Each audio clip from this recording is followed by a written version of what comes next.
É isso aí, Paulo. Estamos ao vivo mais uma vez. Eu, Daniel Costa, Paulo Tavares, o dono do Posto, o nosso podcast de revendedores do Brasil. Revendedores de combustíveis. Sei. Boa tarde, Daniel. Boa tarde a quem está nos assistindo aí. Estamos também ao vivo no Paulo Tavares DF, por enquanto. Nós vamos sair do nosso canal. Esse é o canal do Instagram. Nós vamos ter o nosso canal também no YouTube. Então, nós vamos fazer aqui, como a gente vem fazendo, nosso podcast, o dono do posto. Claro que é para todos do comércio, mas quem quiser, a gente vai começar a falar um pouco também de economia, vai ter economia, o nosso setor, né? petróleo, revenda, toda a cadeia. Fala de tudo, distribuição. E também você que está nos ouvindo aí, pode também mandar perguntas, né, no caso do Instagram, que a gente pode responder por aqui. Isso aí, manda pelo Instagram. Você que está nos assistindo pelo YouTube, ainda não está sendo ao vivo, né? Mas a gente solta no YouTube alguns dias depois. Em breve seremos ao vivo, né, Daniel? Também, vamos fazer ao vivo também. Estamos aqui em Brasília, na sede aqui do Sind Combustíveis DF. Exatamente. Que vem novidade grande por aí, aqui, hein? Vem novidade, né? Nós vamos aí ter uma grande mudança, vai ser surpresa por enquanto. Mas nós vamos fazer um lançamento. Então acompanha aqui que a gente... Nós vamos fazer um lançamento já a partir do próximo mês, né? No mês de junho. Vai ter mudança de marca, né, Vamos ter mudança de marca, mudança de nome, muita mudança aí. Que legal. Uma nova visão do nosso sindicato aqui. Perfeito, que ótimo. Paulo, tô vendo aí que a pauta tá grande, a gente tem muita coisa para debater e a gente não quer passar de 1 hora aqui dessa gravação. Vamos para a primeira, amigo. Então, eu queria começar, cara, que essa pauta aqui, apesar de ser a primeira, é uma pauta extensa. Opa. Uma pauta extensa. E saiu ontem essa matéria. Então, nós temos que pensar que essa pauta, que é as mudanças na Petrobras. Então, a gente precisa aqui, Daniel, dividir em 2 parcelas, né? Para quem vai fazer compras, né? Vamos fazer em 2 parcelas. Eu acho que vale a pena a gente fazer uma análise política e uma análise econômica. Então vamos lá, a gente está falando da Petrobras, da mudança da presidência. Né? Então a saída do Prats. Saiu o Prats. Já confirmou, né, Já Paulo? confirmou o Prats e já foi indicada a Magda Chambriand. A Magda Chambriand, ela foi diretora da ANP, mas ela já trabalhou... sim, te lembra dela. Ela já trabalhou nesse mercado, ela conhece muito esse mercado, conhece muito todo esse... Até por ter conduzido a Agência Nacional de Petróleo como diretora, ela sabe tudo do setor, porque isso tudo passa na mão dela. Não só do mercado, mas também licenciamento, tudo que tem a ver com meio ambiente, licenças e tudo mais. Então ela tem um conhecimento profundo, assim como o Prats também, né?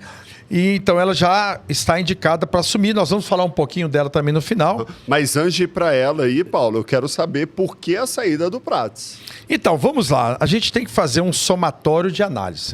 Eu vou levar primeiro entender o que é a Petrobras, né? O Prats, ele como condutor da Petrobras, ele fez um bom trabalho. Mas é preciso que vocês entendam como é que funciona a Petrobras. Que eu acho que faltou um pouquinho, apesar dele ser muito qualificado, o Prats, faltou um pouquinho de tato de entender esse processo. Porque a gente sabe que é uma empresa que gera vaidades, é muito poder. Muito. Né? É uma empresa muito grande mundialmente. Eu vou fazer uma comparação, porque isso faz parte hoje de matéria de botequim para qualquer um, que é a parte política. A Petrobras, ela funciona muito parecido com o que funciona um presidente da República hoje. Um presidente da República não governa sem o Congresso Nacional. Até porque está previsto na nossa Constituição a governança por coalizão. Então é muito natural o governo, quando ele assume o governo, ele fazer a coalizão com os seus partidos que o apoiam para poder que as pautas andem no Congresso. Veja só que quando o Fernando Henrique foi o primeiro presidente após o Collor ser eleito, ainda as medidas provisórias podiam ser reeditadas, ou seja, o presidente da República tinha poder de governar sozinho. Ele fazia uma medida provisória, se o Congresso não aprovasse, ele reeditava. Mas nem isso é possível mais. Então, o poder de um presidente de medida provisória é um poder de 6 meses. Se não votar, caduca, já era. E não tem como reeditar matéria requentada. Então, muitas mudanças no Congresso. O próprio orçamento hoje está mais na mão do Congresso do que do Poder Executivo. Sim. Então, o Congresso hoje tem muito mais força do que antes. E o Prats, na sua posição de presidente da Petrobras é a mesma coisa. O presidente é um gestor administrativo que representa uma empresa, que representa o nome da empresa, ele administra, ele paga a conta, ele assina cheque. Mas ele não comanda a Petrobras sem a aprovação do seu conselho. Olha aí. Né? Ele precisa... O conselho é que aprova. É como se ele toma uma decisão, encaminha para o conselho, como um presidente da República encaminha um projeto de lei. Congresso. Se o Congresso não aprovar, não adiantou nada. Então ele precisa convencer o seu conselho para seguir aquela para que as demandas ou as ideias que ele tem. A ideia do conselho é extremamente importante, até porque hoje a Petrobras ela foi privatizada, então ela não é 100%. Apesar do Brasil, né, o poder público ter menos de 50%, mas ele tem mais cadeiras de poder de decisão. São chamados as ações ordinárias, aquelas ações que ele tem poder de decisão. Então, ele tem maioria no conselho. Então precisa, a gente costuma dizer, lembrando lá na época da Copa, da Copa do Mundo, da época do Garrincha, né? Na Copa de 58, então tem uma frase muito legal que o pessoal falava, a gente usa, isso virou um bordão, né? Aliás, morreu um jornalista que é o Apolinho, morreu ontem, muito famoso, que ele inventou alguns bordões, que é briga de cachorro grande, né? Tá mais sujo que pinto no lixo, foi dele. E o chamado, quando o cara leva uma goleada, toma um chocolate. Né? Foi ele que criou esses bordões. Então tem um bordão muito famoso, que é esse que eu quero falar aqui sobre o presidente Prats, que na época o técnico da seleção chegou pro Garrincha, que era um baita fintador, falou, você vai, finta A, finta B, finta C, cruza que vai sair o gol. Aí ele ia jogar contra a Rússia. Aí o Garrincha falou assim, mas você combinou isso com os russos? Que eu vou fazer isso, né? Então é mais ou menos isso. O Prats, às vezes, tinha algumas decisões que ele achava que tinha que ser encaminhado e daquela não combinou. Forma e não combinou. Não deu. E, obviamente, temos que lembrar que o Silveira, que é o presidente do conselho, é um indicado político, apesar de ser técnico, do ministro das Minas e Energia, que realmente, além do conselho, tem o Ministério das Minas e Energia. Porque dentro da estrutura orgânica do Estado, ele está subordinado do ministro das Minas e Energia e, por sua vez, subordinado, obviamente, ao presidente da República. E, nesse fato, ele começou a ter embates. Né? Embates por políticas de encaminhamento da Petrobras. Né? O ministro tinha algumas ideias que vinham do próprio governo, junto com o Silveira, o presidente do conselho, algumas ideias, e o Prats não comprou algumas ideias. E aí, isso obviamente, a gente está falando aqui, gente, uma análise baseada com os dados que a gente tem, né? Porque a gente não estava sentado na cadeira lá, mas a gente sabe de algumas ideias, até porque algumas são públicas. Né? Por exemplo, a Petrobras, o governo quer, o Ministério quer, o Silveira queria um projeto de voltar com a indústria naval pela Petrobras, que tem um poder de investimento. Eu, particularmente, acho sensacional. Né? Bom, mas tem outros que não. E o Prats achava que isso não devia se fazer. Então, esse é um dos embates. Entre outros, a própria política de dividendos. Né? Hoje eu li uma matéria essa semana que o próprio TCU quer fazer um levantamento sobre por que não foi entregue todos os dividendos extras. Mas a política econômica que o Prats vem adotando na Petrobras vinha dando certo, mas havia desavenças políticas, meu amigo. Eu queria a sua opinião sobre essa questão da crise política na Petrobras. Não econômica ainda. Vamos ver, Paulo, se faz sentido o que eu vou falar, porque às vezes eu tenho uma visão, você tem outra. É como se o Prats ele tivesse danos... Os acionistas estavam satisfeitos com tudo que o Prats estava fazendo, mas o conselho estava vendo que não era bem aquilo dali que ia ser positivo para a empresa a longo prazo. Você acredita, Paulo, que os conselheiros que estão participando, eles também têm outras intenções?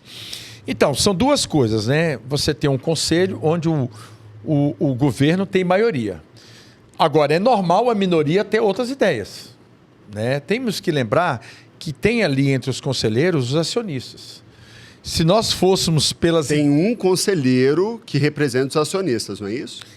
Ele tem... Ou são vários? Não, tem vários conselheiros. São vários representantes. São vários conselheiros. Então, você tem conselheiro que representa, por exemplo, os petroleiros, Você tem conselheiro que representa acionista de uma área, de uma outra, porque vai depender específico de uma da empresa quantidade de ações, assim. né? Quantidade de ações. E eu tenho o Estado que tem a sua maioria dos seus diretores. E também tem o seu conselheiro. Como o Banco Central, que nós tivemos aí um rachazinho na hora de decidir a política de juros, né? A metade queria que reduzisse 0,5%, a outra metade 25%. E o voto de Minerva foi do presidente do Banco Central. Então tem o racha. Então lá a maioria... Agora, a gente sabe que sempre quem defende o mercado, a gente sabe que é difícil o mercado capitalista, né? A gente costuma dizer que é selvagem. Nós que somos pequenos revendedores sabemos disso, Daniel. Você vai tentar uma negociação com banco, com adquirente, com distribuidora, a sua voz é desse tamanhozinho. Agora, quando vem um grande revendedor que tem aí um grupo econômico de 30, 40, 50 posses, 100 posses, o já poder muda dele o jogo. Muda o jogo, porque o capital é selvagem. Exatamente. Então, que já é interessante para o próprio fornecedor, naquele caso. É um cliente mais prioritário. Exatamente. Né? Então, dentro da Petrobras é a mesma coisa. Então, eu quero resumir aqui para a gente pegar esse ponto e encerrar da melhor forma. Fechado. O Prats, pelo menos ao meu ver, e na visão geral, não foi uma boa decisão ele ter saído da presidência da Petrobras pelo excelente trabalho, né? Diante de tudo que a gente está falando, tu acredita que aconteceu algo político ou foi mais... realmente ficou insustentável a questão do diálogo dele com o Conselho? Eu vou dizer minha opinião. Gente, Isso, sua opinião. Minha opinião, Paulo Tavares. Eu acho que faltou tato no Prats para saber conduzir isso que eu estou acabando de dizer. A posição dele como presidente, que achou que tinha muito poder e não tem esse poder todo, com o conselho. Às vezes você pode divergir das ideias, né? Aqui no nosso sindicato, eu levo a decisão que o sindicato toma da maioria dos nossos revendedores. Sim, independente se você concorda ou não. Eu já tive decisões que você não concordava, mas era a maioria... que eu pensava o contrário. Mas você tem que ter tato para tentar convencer. Se você for voto vencido, você tem que saber lidar com isso. Outro ponto importante, meu amigo, não tenha dúvidas, né? Ulisses Guimarães falava uma frase muito interessante, e eu nunca esqueço essa frase. Lidar com dinheiro é mais fácil do que lidar com poder.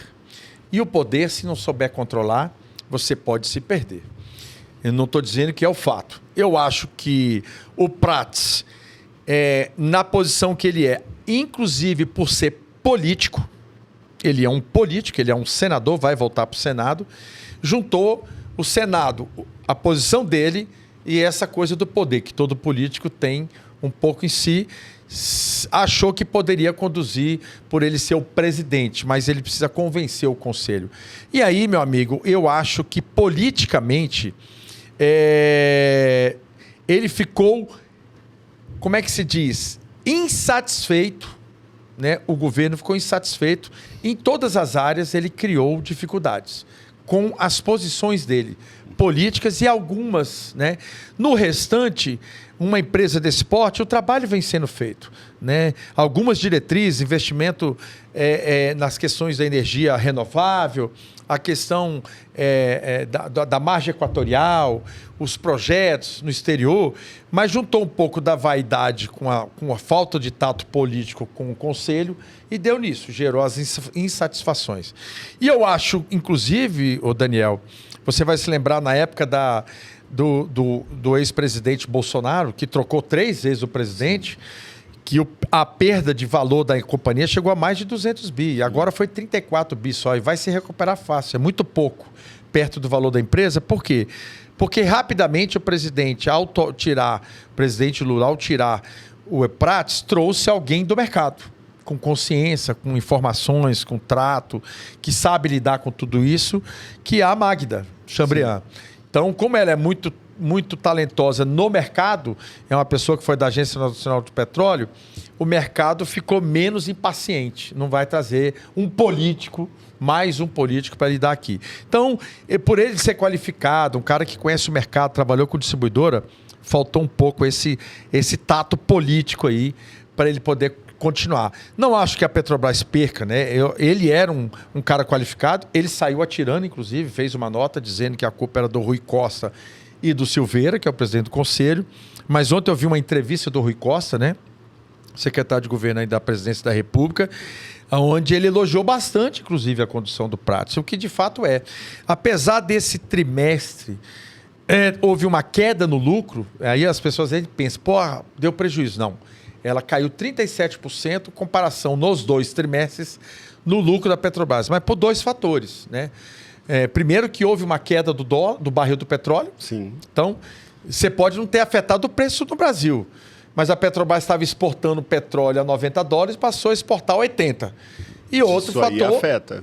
que o dólar estava 2,50 e caiu, voltou para os R$2. Então isso afeta o lucro. O dólar estava assim, em R$5,50. 5,50 foi para 5. E foi hoje para 5, 5,3, 5,4 hoje. Então, e interfere também no petróleo mundial. É óbvio, né? Você sabe, você tem um negócio, você vende por X e passa a vender por X menos 20%, o seu lucro vai ser menor. Tu lembra o número exato do lucro desse último, Paulo? Quantos bilhões? Não, eu sei que houve uma... Milhões.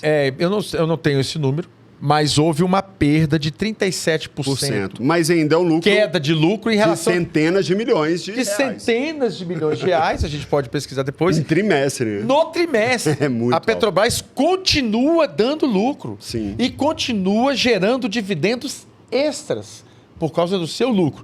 Isso porque ela está trabalhando hoje com um petróleo perto dos $80. Há pouco tempo a Bicom veio pedir para que ela empatasse com o mercado internacional, que estava 90, e o preço ia chegar para o consumidor. A Petrobras não fez, hoje está empatado. Sim. Né? A gente falou sobre isso. Inclusive, ela não reajustou o preço do petróleo vem caindo pela alta oferta no maior mercado de consumo do mundo, que é os Estados Unidos. Para se ter uma ideia, você que não pode não ter conhecimento, você vê uma diferença, o consumo do Brasil é de 3 milhões de barris por dia. E os Estados Unidos consomem 21 milhões de barris por dia. 21 milhões.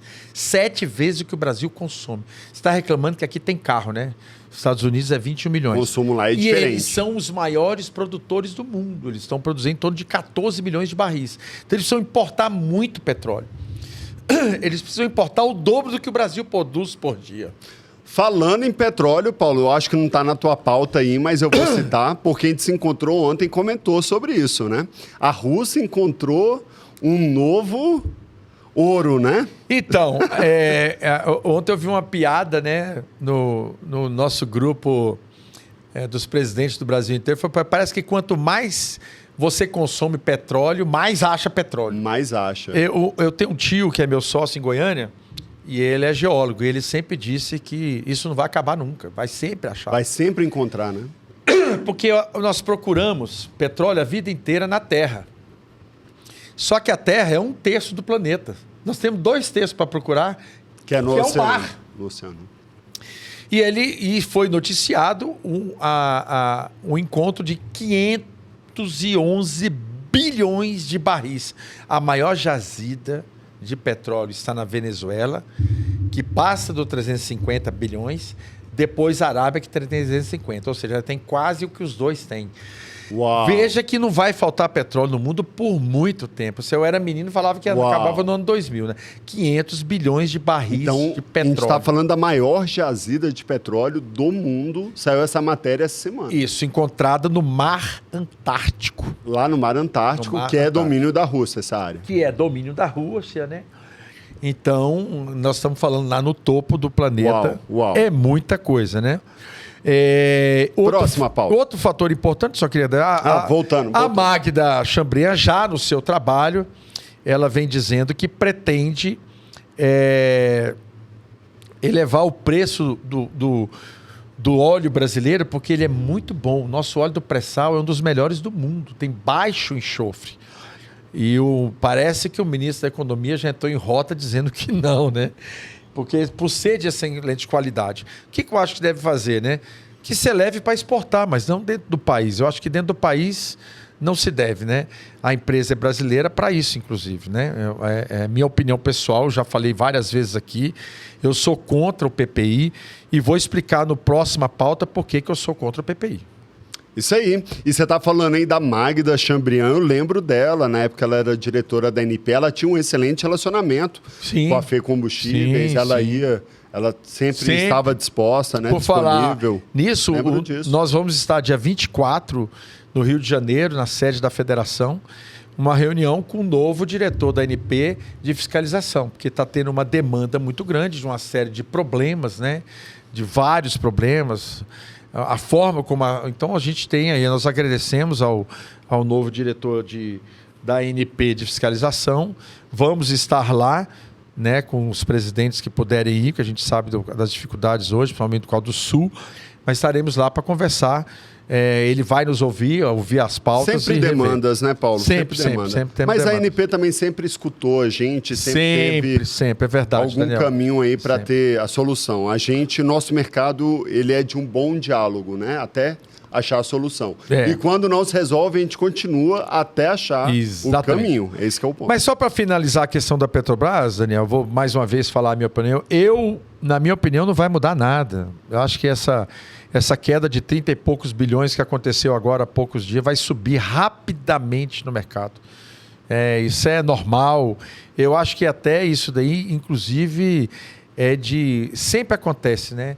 O pessoal que gosta de ganhar no mercado, né? Os especuladores. Eles fazem isso, começam a vender para criar dificuldade, daí a pouco depois compra barato e ganha dinheiro da noite para dia. Mas isso é para quem tem muito dinheiro, né, Daniel? E você está falando aqui sobre PPI, Paulo. Preço de paridade internacional do Brasil com o mercado internacional. Isso. Por que você resolveu citar? Por causa da mudança de presidente da Petrobras? Você acha que vai ter alguma alteração nesse sentido? Então, minha opinião é que o governo não vai fazer essa alteração. Também acredito que não haja. A diretora, ela por estar lá, e o posicionamento sempre da Agência Nacional de Petróleo é o equilíbrio de mercado, eu acho que ela pode ter uma opinião contrária, normal. Peraí, como assim equilíbrio de mercado? Você está querendo me dizer que você acredita que às vezes a presidência com a Magda, talvez eles queiram subir o preço ou baixar o preço? Não, vamos lá. Ela como presidente do mercado sempre acontece, né? Com todos eles aconteceram.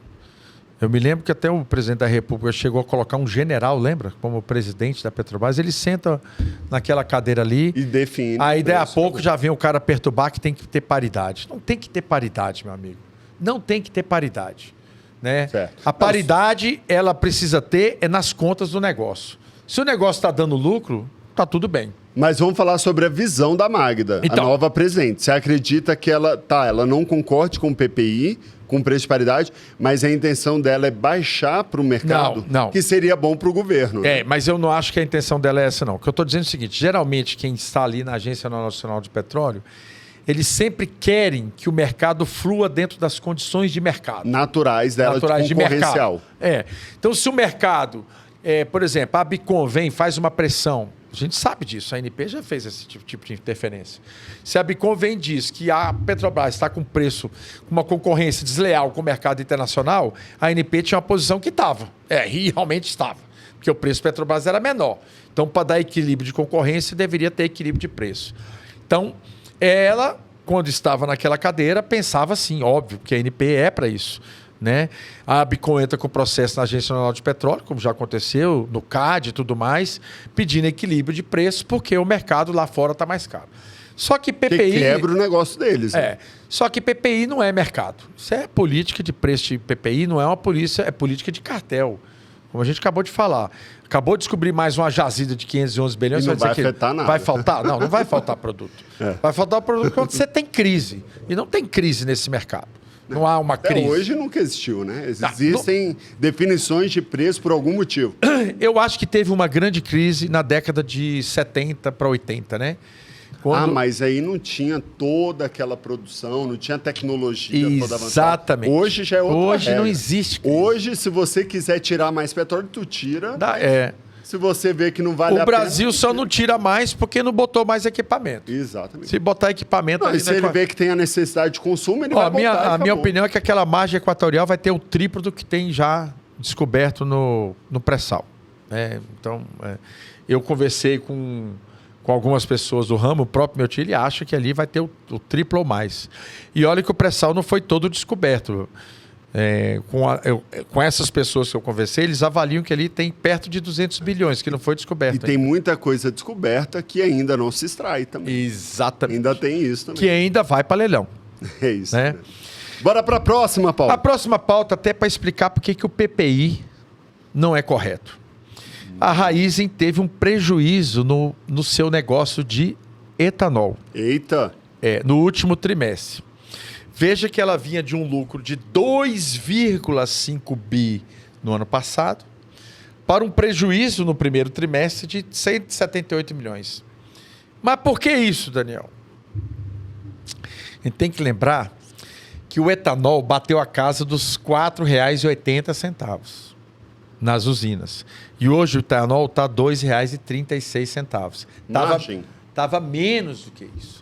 Mas isso é mercado, Daniel. Uhum. Oferta e demanda. Tem hora que ganha e tem hora que perde. Exatamente. E o jogo continua. E aí o que acontece? Por que isso aconteceu também? Porque em 2022 e 2023, além de terem sido boas safras na colheita do etanol, inclusive eles retardaram a entre-safra agora para poder os preços subirem. Para diminuir os estoques, mas agora não tem mais jeito que vai ter que colher.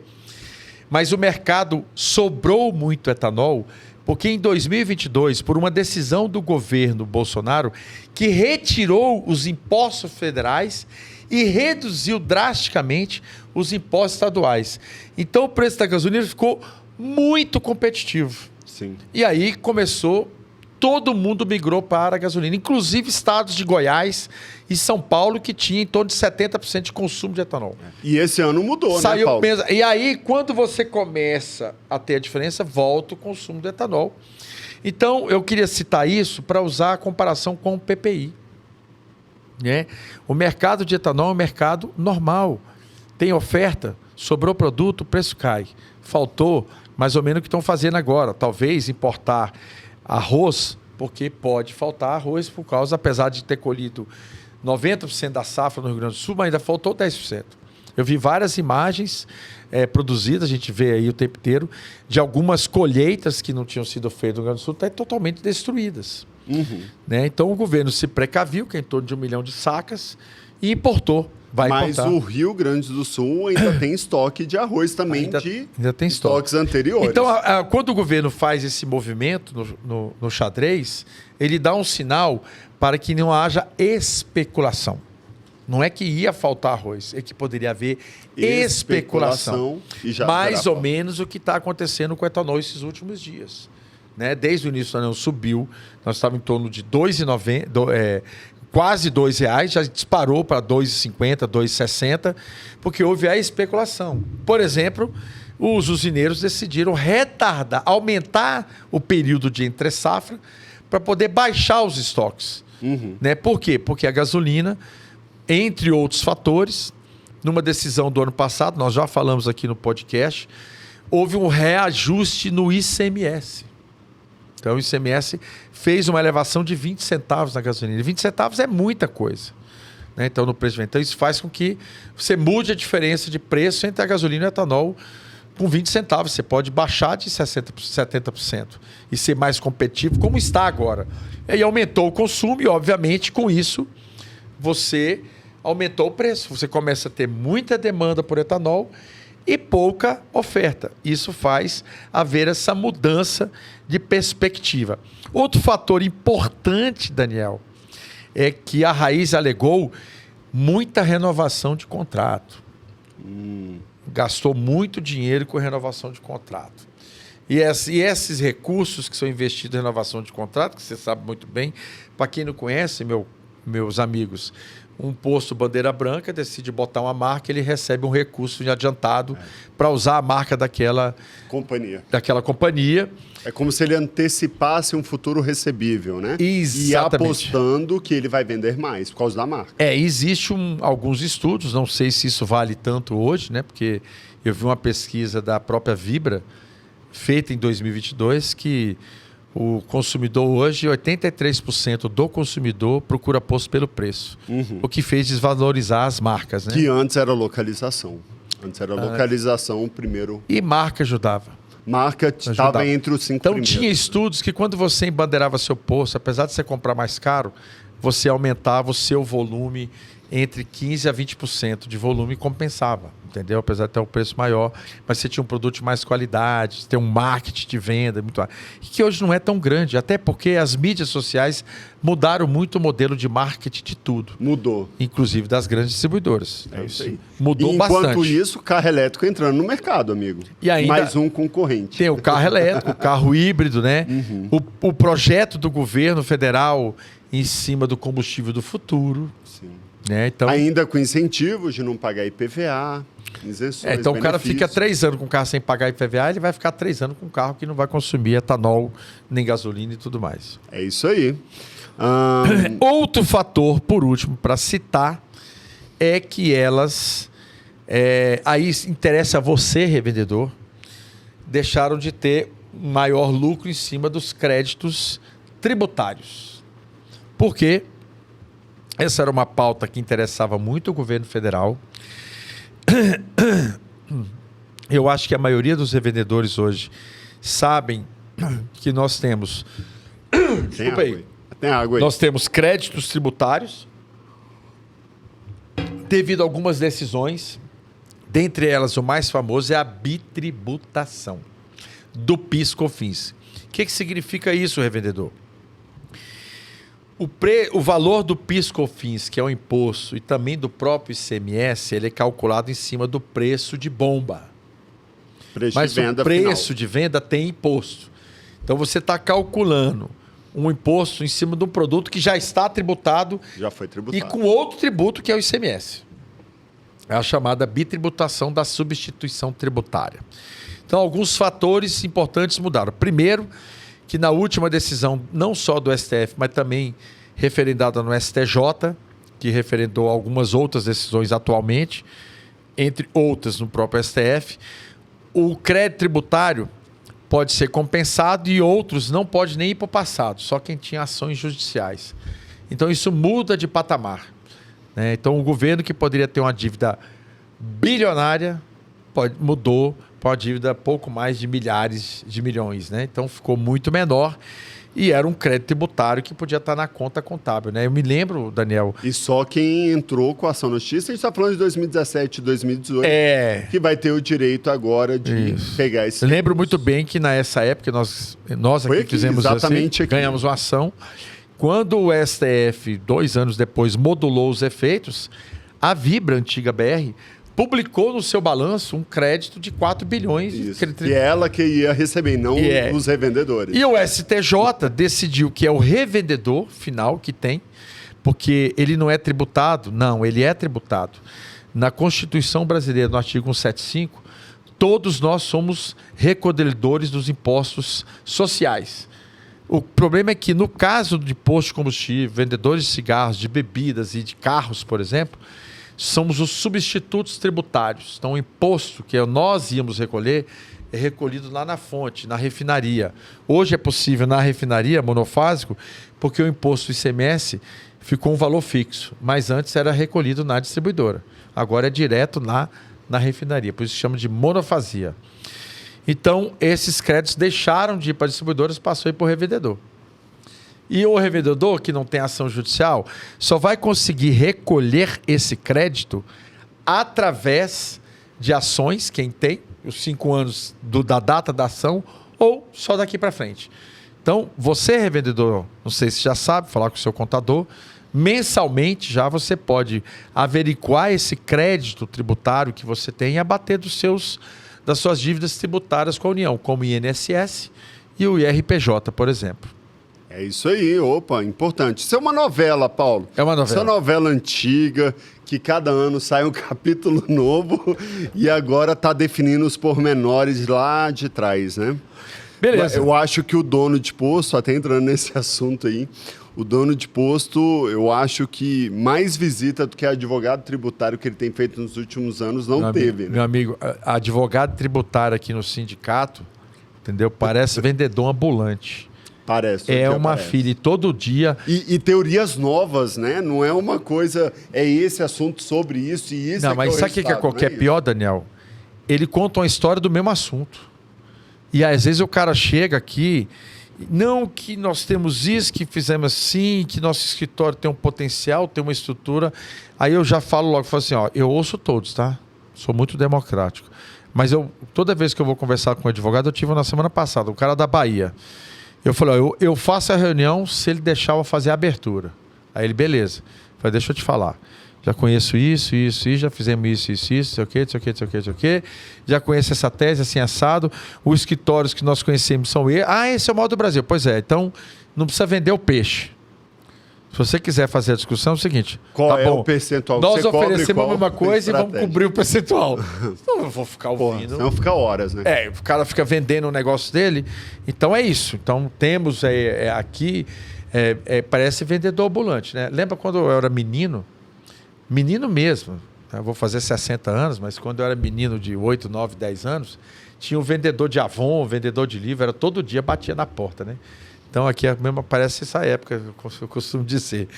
Todo dia tem um cara aqui oferecendo crédito tributário. É impressionante. Tese nova, teoria nova, proposta nova. Né? Forma de, não, mas a gente não faz exatamente isso. A gente, na verdade, não tem nada disso, não. Paulo, eu tô vendo aqui que você também tem um assunto que saiu essa semana. Então, esse é o terceiro. Esse terceiro eu li, estudei muito, e aí? Debati com advogados imobiliários. Vou deixar para você. Gente, a gente vai falar junto sobre isso. CRIs da Vibra, que comunicou a um grupo de investidores, um grande fundo imobiliário aí, que vai deixar de pagar o seu aluguel. Mas vamos lá, resumir Daniel. A história para ver se é a mesma coisa, Paulo? Isso. Vamos lá. A BR Distribuidora ainda nem era Vibra. Isso. Ela fez um acordo lá no Rio de Janeiro para pegar um lote, um terreno. Isso. Né? E ela fez um contrato de que ela alugaria o ponto se o dono do imóvel construísse o prédio no formato isso do tem um nome, né? Tem um nome. Build to Suit. Isso, exatamente. Né? Build to Suit. Eu te pago o aluguel, mas você constrói exatamente o que eu preciso. Do jeito que eu quero. E eu te pago por X anos, X décadas, tal valor. Exatamente. Né? Então, isso aconteceu lá com a BR Distribuidora, se eu não me engano, Paulo, 2012. Isso. 2012, 2013 já entrou. O prédio chama-se Prédio Lubrax. Né? E aí depois a BR virou Vibra. Isso. É um contrato, se eu não me engano, é de 20 anos ou 15 anos, então ainda falta cumprir. Só que no meio desse caminho, o que aconteceu? Esse prédio, esse terreno especificamente, ele foi para leilão. E adivinha quem estava lá para criar esse problema todo que está virando? Não. A Vibra. A própria Vibra. A Vibra fez o maior lance do leilão, comprou o imóvel. Então, é isso mesmo. Certo? Só que ela falou, agora eu não devo mais nada. Ou seja, aquele contrato que eu tenho que pagar aluguel pela construção, eu não tenho mais que pagar. Na verdade, tem uma informação mais importante aí, além disso, né? Esse fundo imobiliário, ele fez um contrato com a Vibra, onde tem uma cláusula, né? Que esse imóvel e esse patrimônio dessa empresa não poderia jamais ir a leilão. Olha só, não poderia nem ir a leilão. Mas judicialmente isso não pode. Não, vamos lá. Eu não posso, por exemplo, Paulo, te dar meu imóvel em garantia no negócio, eu perco esse negócio para ti, e aí tu não pode botar meu imóvel. Mas deixa eu explicar o que aconteceu. A Vibra agora, ela está trazendo esse assunto nesse formato, mas não é, porque ela sofreu uma pressão muito grande. O imóvel não poderia ter embaraço jurídico, não podia ir para leilão por dívidas da empresa. A empresa pode até ter dívidas, esse grupo imobiliário. Esse grupo imobiliário capta recursos através de CRIs, né? Que é um crédito... Que é para construir o prédio. Para construir o prédio. Para executar aquele processo. E aí esse crédito... Tem que ser cumprido aquele contrato. É cumprido e esse crédito é o aluguel que eles pagam. Exatamente. Que estão pagando. O seu aluguel vai ser esse CRI aqui. Exatamente. A Vibra até alega que ela não é emissora de CRIs. É uma das alegações do processo. Então tem uma cláusula no contrato que diz que, até para desfazer o contrato era cheio de cláusulas, né? Mas uma delas diz o seguinte: se o imóvel tiver um embaraço jurídico, qualquer que seja, aonde a Vibra possa perder o imóvel... Teria que dar continuidade no contrato. Se ele perdesse, ela não precisaria mais pagar o aluguel. É isso que está lá. Esse foi o assunto que eu me aprofundei na matéria. Então é o seguinte, esse imóvel que ia ser, não poderia jamais ter nenhum embaraço jurídico. Então, se isso acontecesse, se esse imóvel, por algum motivo, por dívidas da empresa, porque esses grupos imobiliários tivesse algum problema e ele, nesse caso, foi a leilão para ir por isso, porque eles estavam com dívida, o contrato se romperia, dissolveria automaticamente. Que foi o entendimento da Vibra e parou o pagamento. Apesar da Vibra ter comprado o leilão, que não é o problema ela ir para o leilão e comprar o imóvel. Só que o contrato continua vigente. Eu sei, só que pelo imóvel ter acontecido isso, é uma cláusula que rompe o contrato. Então, o que a Vibra fala? Ó, eu cumpri toda a minha parte, vinha pagando o CRI, mas como o imóvel foi ao leilão, o contrato está dissolvido, então eu não devo mais aluguel. Porque era uma emissora de CRIs. E hoje, o outro lado alega, fala, o contrato ainda está vigente. Isso, porque tem uma cláusula falando que ele tem que ser cumprido independente do que aconteça. Exatamente. Então, esse que é o ponto. E a Vibra entende que não. Exatamente. Opa, agora o imóvel é meu, não sou emissora de CRI. Exatamente. Então ela resolva quem tem que resolver. No primeiro momento, ela usa a cláusula de que o imóvel foi a leilão. Como ela começa a ter problemas, ela foi lá no leilão e deu mau lance e comprou o imóvel, para se garantir. Bora falar sobre isso, E aí você tem os investidores. Perfeito, a situação é essa, é a mesma que eu citei aqui. Você só teve uma visão diferente. Tá certinho. Então tem a visão da Vibra e tem a visão agora do mercado imobiliário. Exatamente. Por que a gente está falando isso? Porque isso nunca aconteceu. Exatamente. Nunca aconteceu de ter um build to suit, né, que é construir a longo prazo com contrato, e esse próprio imóvel ser leiloado. Exatamente. E a própria detentora do uso vai lá e compra imóvel. Foi lá e foi a vencedora. Exatamente. Então aí que virou o grande problema. Agora o problema maior é porque o Brasil ele não reconhece esse tipo de operação imobiliária. Exatamente. Não existe o reconhecimento desse tipo de contrato. É um contrato muito atípico. Não tem previsão na lei do inquilinato. Então isso aí vai até regular o que vai virar daqui para frente. E na minha visão, Paulo, pelo que eu li, quem emitiu essas CRIs aí parece que vai quebrar também, viu? Exatamente. E parece aí... que tem gente grande quebrando aí nesse caminho. Exatamente, Daniel. E aí, cara, eu estou te dizendo o seguinte, por que eu trouxe essa pauta, Daniel? Por que eu trouxe essa pauta? Eu falo e volto a falar. Eu sou presidente de um sindicato onde eu tenho uma gama de revendedores que cobra a ação do sindicato. Mas, ao mesmo tempo, eu sou revendedor. Então, quando eu estou aqui dentro, eu estou defendendo o meu revendedor e não o meu negócio. Sim, essa é a função. E não o meu negócio. E nunca pedi nada para minha distribuidora, nada pela posição que eu estou. Nada. Você não vai ter nenhuma delas que eu possa ter pedido qualquer coisa por causa disso. Muito pelo contrário. Elas já pediram muito para nós. Você conhece alguns casos aí, que eu já você como diretor técnico, do que elas já pediram para evitar, para ajudar no processo. Qual é a minha preocupação? Se uma companhia é capaz de fazer como ela vai fazer com o seu revendedor que hoje está encruzilhado na parede para a compra do seu ativo de forma que, na minha opinião, é errada. Essa é a opinião do Paulo Tavares, presidente do sindicato. Acho que a forma como está sendo tratado o revendedor é uma forma errada. Assim. O grande revendedor não é tratado da forma como o pequeno é. Eu sei, eu conheço e já vi e já presenciei.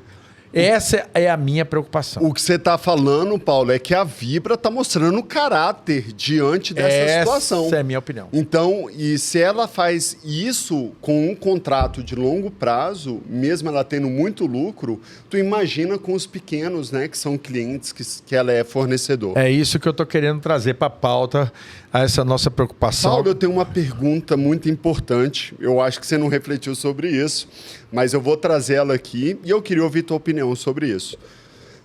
O que aconteceria se todos os revendedores que têm contratos com a Vibra, que pagam aluguel, deixassem de pagar o aluguel para a Vibra, fazendo uma situação parecida? É claro que a gente não está entrando nessa situação, mas como que a Vibra se sentiria ou qual ação ela teria se todos os revendedores de postos alugados Vibra não pagassem o aluguel? O que aconteceria? Então, é preciso primeiro ver como é que ela ia executar os contratos. Mas eu acho que, além disso, o que é o mais importante na sua pergunta, Daniel, é que todos os revendedores precisam se unir. Porque uma ação coletiva é tratada completamente de uma ação individual. Entendeu? Porque quando a ação é coletiva, significa para um promotor, para um juiz, que ele percebe que algo está errado. Um dano está sendo tratado, algo está sendo feito, onde muita gente não está gostando. Sim. Quando você tem uma ação individual, não está afetando muito. Quando você afeta uma gama maior, uma quantidade maior, a preocupação do Ministério Público, de um promotor e do próprio juiz que vai tomar a decisão é diferente. Perfeito. O ponto que você mais analisa que está crítico, qual seria? Seria o relacionamento da Vibra com os seus clientes, Paulo? Na minha opinião, a Vibra, né? Mas já levando para você, essa posição de deixar ou não deixar é individual. Mas é um fato que poderia gerar a Vibra a refletir, né? Você pode fazer um movimento. Agora precisa analisar de contrato para contrato.